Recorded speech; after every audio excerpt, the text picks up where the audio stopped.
Awalay, Ihun, Achoka, Chalimin, Kansika, Wasan, Ochumi, Telui, Kolektiti, Asukan, Zigamba, Lungkot, Maitim, Saksete, Jumbincha, Piwanta, Columbi, Tupangi, Alanquín, Calchaqui, Sicumay,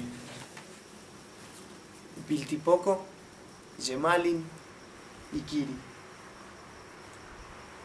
En lenguaje cacán, esos son nombres de cacique que pertenecieron a la Confederación Diaguita Calchaqui.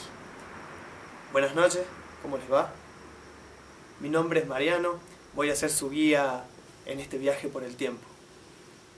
Vengan conmigo. Acomódense, váyanse poniendo los más peticitos delante, los más altos. Juan Calchaqui fue el líder más importante que tuvo la Confederación Diaguita Calchaqui, confederación compuesta por los pueblos de los valles.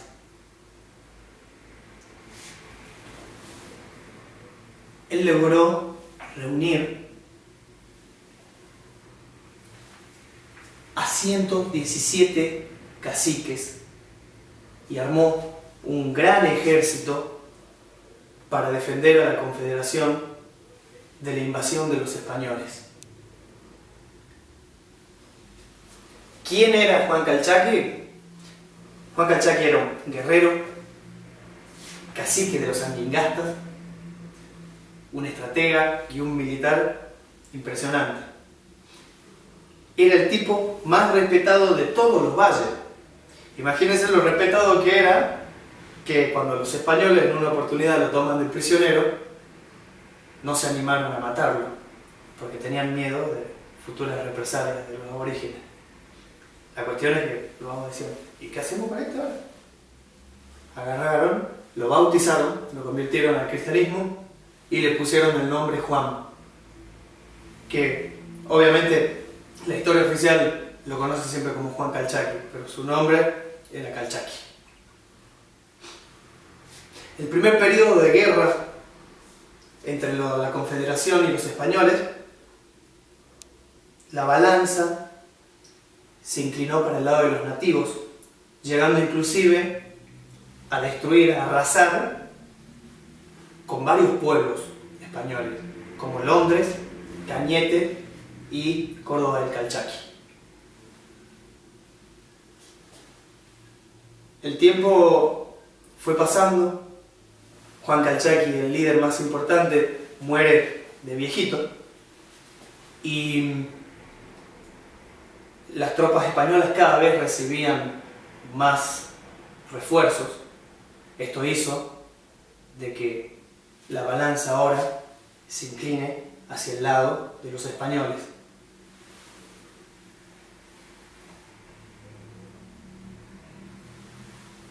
Mientras tanto, mientras sucedía la guerra Calchaqui, en 1582, el gobernador del Tucumán, Hernando de Lerma, va a organizar una expedición fundadora. Va a salir con vecinos de Santiago del Estero, Tucumán y Esteco hacia los valles de Salta y van a fundar la ciudad de Lerma en el valle de Salta. ¿Por qué fundaban un poblado acá, en estos valles? Por una necesidad. La necesidad de comunicarse entre los poblados españoles con las ciudades que se estaban construyendo en Potosí y en Lima, las grandes urbes de la colonia española. Salta, los valles de Salta, eran el pórtico a los caminos al Alto Perú y al Perú. Los primeros 100 años de los pobladores de Salta fueron penosísimos, ya que sufrieron las últimas rebeliones de los calchaquis, además de la ciudad estar emplazada en medio de pantanos, zanjones, arroyos, ríos, y está lleno de mosquitos, lleno de pestes, animales feroces, una vida de mierda. Pero llegando al 1700, los españoles terminan de derrotar a la Confederación, llevando a todos los nativos a la esclavización, si existe el concepto. Y el comercio y las comunicaciones de los poblados españoles van a florecer. Y Salta va a empezar a recibir todas las materias primas de los poblados del sur del virreinato del Perú, van a llegar a Salta, y en Salta también se va a dar la feria de mulas más grande del mundo. Feria que iba a albergar a todos los comerciantes del virreinato que venían a buscar sus productos. La mulita, este animalito tan importante en este momento histórico, porque era un medio de transporte en los caminos sinuosos de los Andes, y porque era un animal muy fuerte para trabajar en las minas de Potosí. Las mulitas llegaban desde el litoral al último engorde en Salta, y en febrero o marzo ya partían las tropas hacia el norte.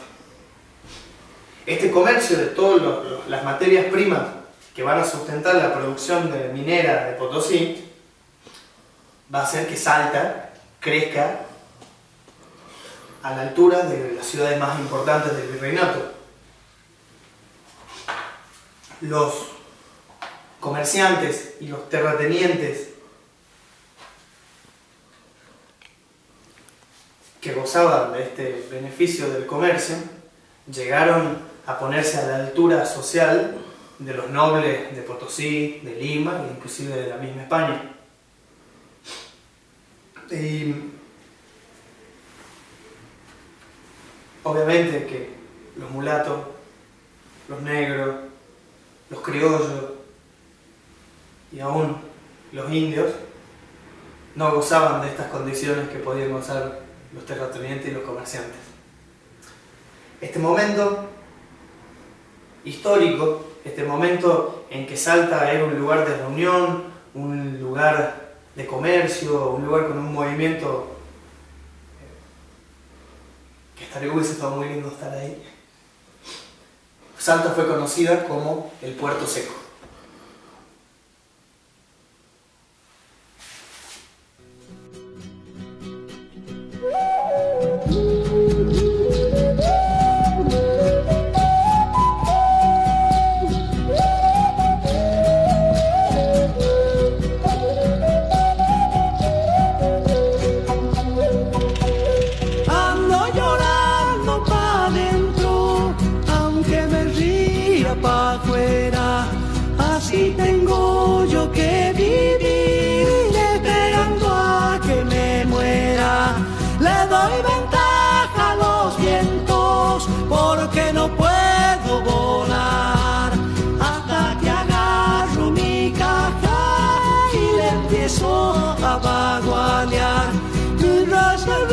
Que pedirá allá en el monte de caridad, no tiene tiempo, ya no da más, reza que reza, ¿por qué será?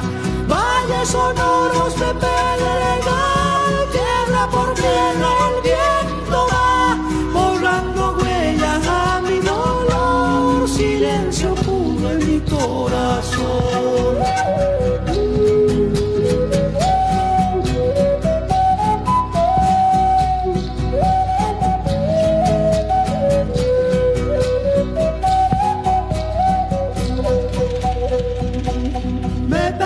No, por si acaso no vaya que Dios exista y me lleve pa'l infierno.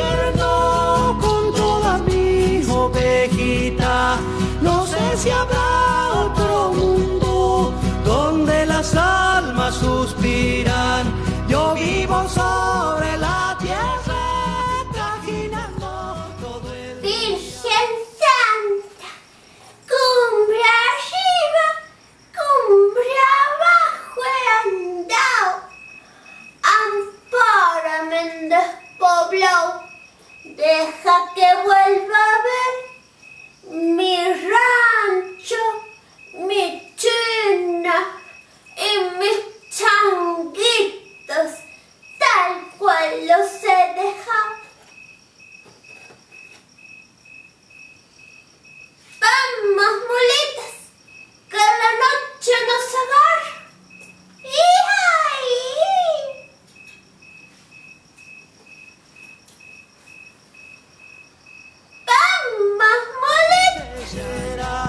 Valles sonoros de pedregal, piedra por piedra el viento va, borrando huellas a mi dolor, silencio puro en mi corazón.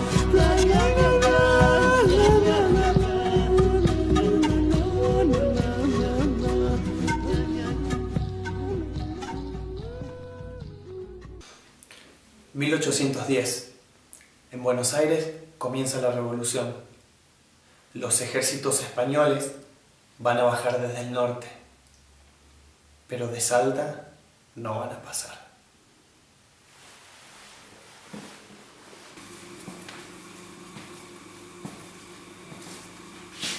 Pero ¿cómo es posible una novia tan flamante y que ya esté desolada?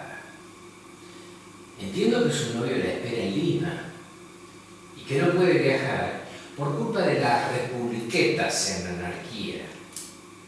Teniente, no trate de consolarme con salamerías. ¿Qué piensa? ¿Que porque soy mujer no veo las cosas que están pasando? Los rebeldes los tienen a maltraer. Y usted piensa solucionarme mis problemas allá. Bueno, allá puede que sí, pero acá no lo creo. Confía en mí, señorita.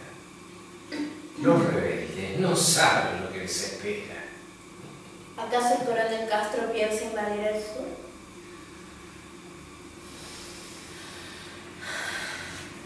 ¿Qué pasa? ¿Se siente bien? Tome asiento, por favor.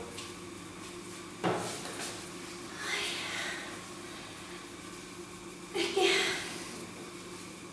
acá hay muy poco aire y hace mucho calor.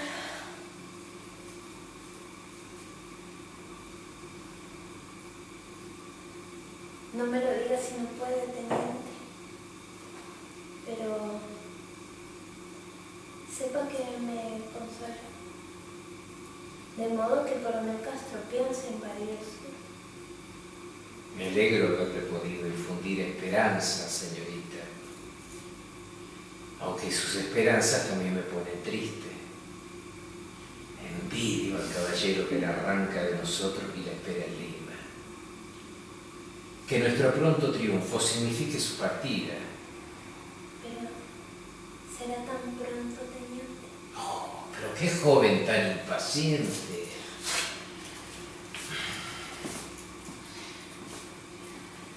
Escúcheme y póngase bien de una buena vez. La madrugada del 25, el coronel Castro partirá en expedición hacia Huachipas. Otra pequeña partida que sale al monte. Teniente, por favor, para que los gauchos lo vuelvan a desbandar en la primera emboscada. Usted es injusta, señorita Mariana. Ellos conocen el terreno, es cierto. Pero esta vez será diferente. 400 hombres partirán con el propio coronel Castro a la cabeza. ¿Entiende? Pero silencio, por favor. Esto es un secreto. Considérelo un tributo a su belleza y a nuestra amistad. Agradezco infinitamente su confianza en mí. Ha logrado realmente tranquilizarme. Cuánto me alegro.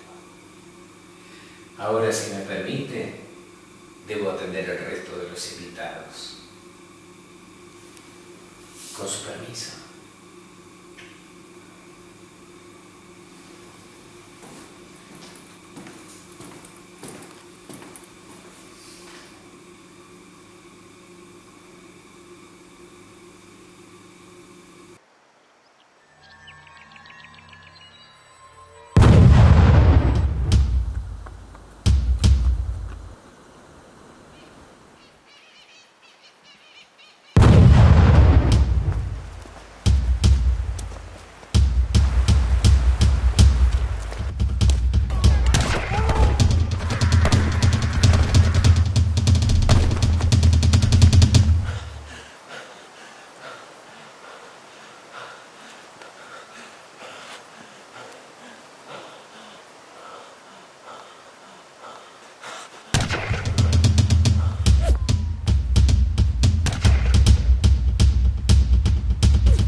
¡Soldado! ¡Soldado! ¿Dónde está el resto de la cuadrilla? ¿Dónde está el resto de la cuadrilla?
Topen este toro ciego, tópenlo si es que son hombres. Topen este toro ciego, tópenlo si es que son hombres.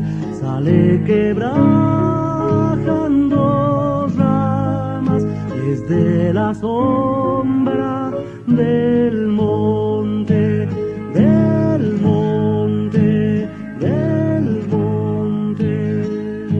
Viene creciendo embufido como una espuma de bronce. Topen al toro invisible si son machos españoles. Topen al toro invisible si son machos españoles. El toro no tiene bulto, su cuerpo es toda la noche, la noche, la noche. Aparece de repente y nadie sabe de dónde, que van a toparlo al toro si todo el aire lo esconde, y como un ala furiosa sobre los godos del golpe.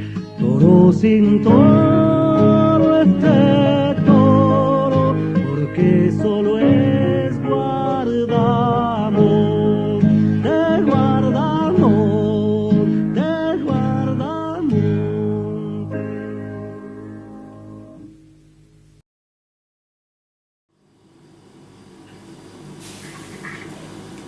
Los gauchos, al unirse a las milicias creadas por Güemes, ya no tenían la obligación de pagar el arriendo por sus tierras a los grandes terratenientes. Pero con la muerte de Güemes, el sueño del gauchaje de ser dueños de sus propias tierras quedó en el olvido. estos hombres que habían dejado su vida por la independencia prácticamente eran olvidados.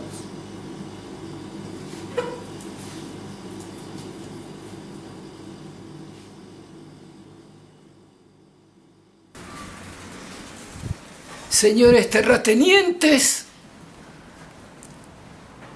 empresarios, autoridades eclesiásticas, amigos. Nada grande y duradero se conquista en el mundo cuando se trata de la libertad de los hombres y el engrandecimiento de los pueblos, sino a costa de supremos esfuerzos y de dolorosos sacrificios que hoy en día dan sus frutos, como la llegada del ferrocarril, que ha traído tanto bienestar a Salta, consolidando la unión y el imperio de la paz. Podríamos pagar al indio con un salario, pero no es costumbre hacerlo en dinero, ni ellos lo exigen. Al contrario, exigen artículos de consumo para vestirse, como el sombrero, el poncho, el pantalón y la camisa, sin fijarse en calidad, sino en el color llamativo. Y para su trabajo, el cuchillo, el machete y el hacha. Para sus vicios, el tabaco, la coca, el licor de caña o la chicha. Para su alimento, la carne y el maíz. Y para las indias, abalorios y chucherías colorinches de ínfimo precio y trapos o lienzos gruesos para envolverse ellas y a sus guaguas. En su propio territorio, hagámoslo trabajar al indio en hacer carbón, cortar maderas, ladrillos y tejas, en sembrar cebada, trigo y alfalfa, y otras 1000 cosas de bajo costo, pero muy remunerativo para la nación. De esta manera, colonizaríamos Salta como se ha colonizado toda la América del Sur.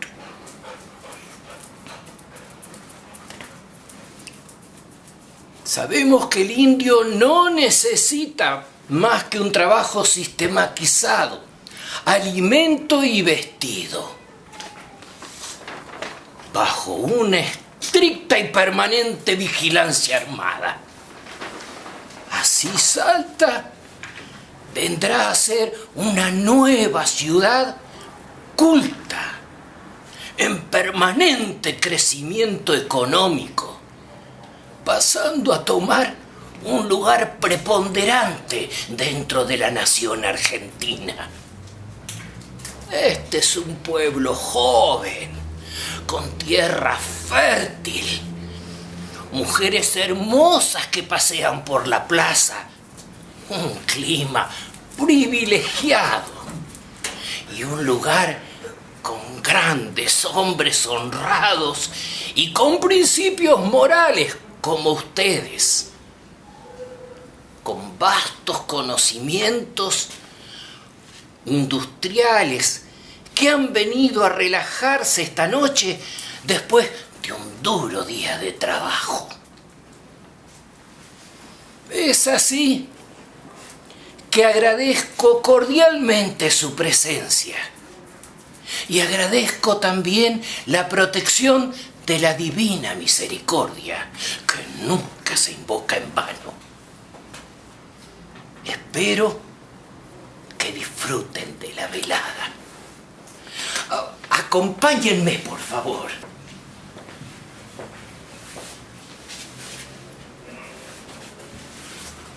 Buenas noches, Rosita. Buenas noches, señor gobernador. Bienvenido a mi casa, al Armenoville. Adelante. Muchas gracias. Adelante, por favor. Con permiso.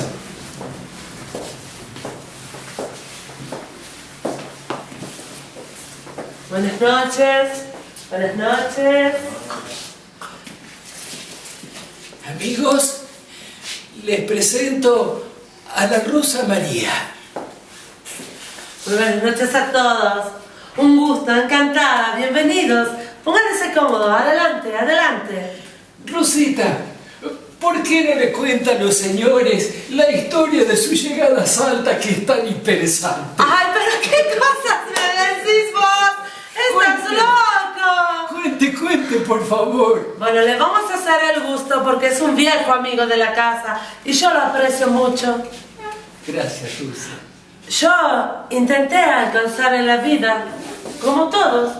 Yo nací en Polonia, donde viví en mi ciudad natal hasta los 15 años, donde estudiaba corte y confección, hasta que conocí a un hombre, Jaime Lemmer. Él me prometió casamiento y comprarme una máquina de coser apenas llegásemos a América.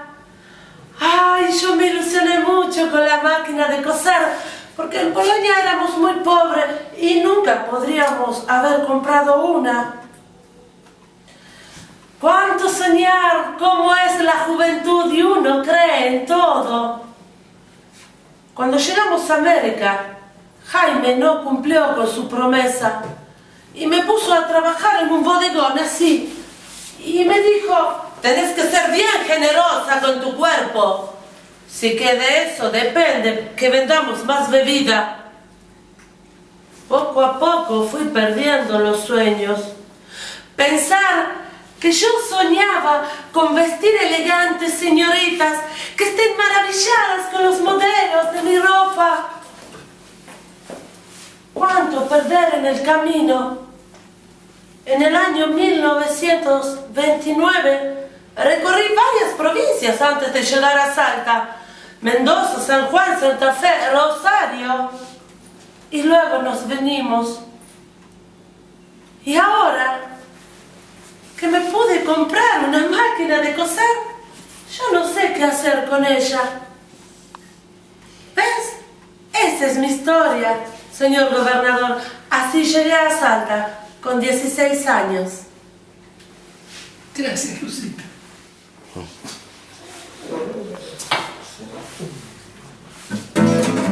Yo soy la Rosa María. Si quieres salir de farra, mi boliche es el mejor. Voy a mejor muchacha, fino servicio para un gran doctor. No se preocupe, señor, que por para afuera nada se sabrá. Cuidaremos de su imagen si su dinero queda en mi cajón. Ay, Salta, cuánta prosperidad, con mis burdeles llegó la diversión. La chica con libreta sanitaria para Gana y Ecuador. Ay, Salta, cuánta prosperidad, con mis burdeles llegó la diversión. La chica con libreta sanitaria para Gana y Ecuador.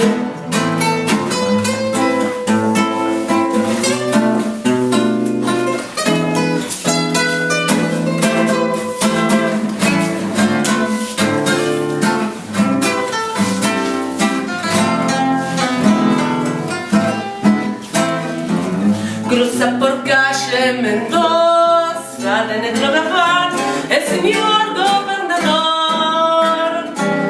Mira qué cruel destino, de Buenos Aires llegó la intervención. No pecaré de soberbia, pero que la ciudad la que manda soy yo. El quilombo de la Rusa se convirtió en una institución. Ay, Salta, ciudad pagana, con esta intervención se arruina la función. ¿O acaso no se acuerda, comisario, que conmigo debutó? Ay, Salta, ciudad pagana,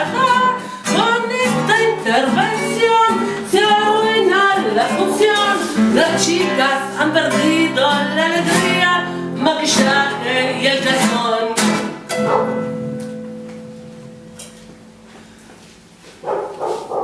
Los cabarets de la Rusa desbordaban de lujo, de mujeres hermosas y de los más variados espectáculos.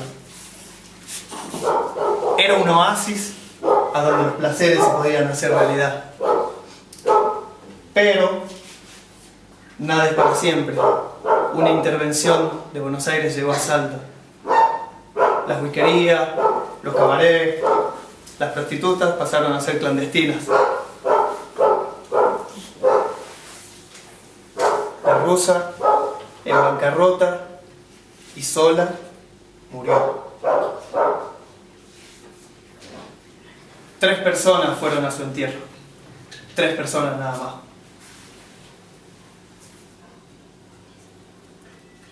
Señor gobernador, ¿acaso usted no ha ido a mi entierro? Es que yo estaba en Buenos Aires, Rosita, atendiendo asuntos políticos de la provincia.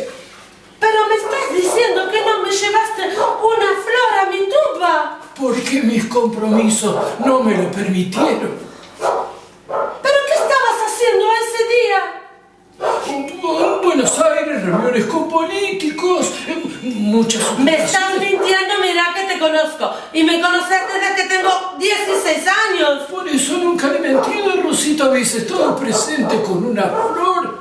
Primero en una fila. ¿No será que estabas con la Clotilde en la iglesia, no? Porque le lava la sotana al cura, así como lo ven. Rosita, ¿qué me está diciendo? ¿Sabes lo que sos vos? ¿Qué? Un pollerudo. Eso sos vos. ¿Pollerudo? ¿Y vos? ¡Una puta! Vamos que se arma, vamos. ¡Me dijo puta!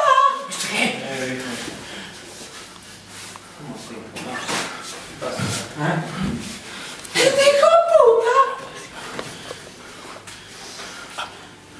Vámonos que se arma, vámonos. En 1960 floreció una generación que dejó sus huellas en nosotros. La tierra y el mensaje de los antiguos se hicieron baguala, samba y chacarera. Fue toda una revolución cultural que, sumándole los medios de comunicación del momento como la radio, el cine, la televisión, ellos pudieron trascender fronteras, llegando a todos los rincones del mundo. Esta generación nos ha dejado su forma, nuestra forma de sentir, de vivir y de festejar. Venga. ¡Vamos! Se enamora.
me ensayo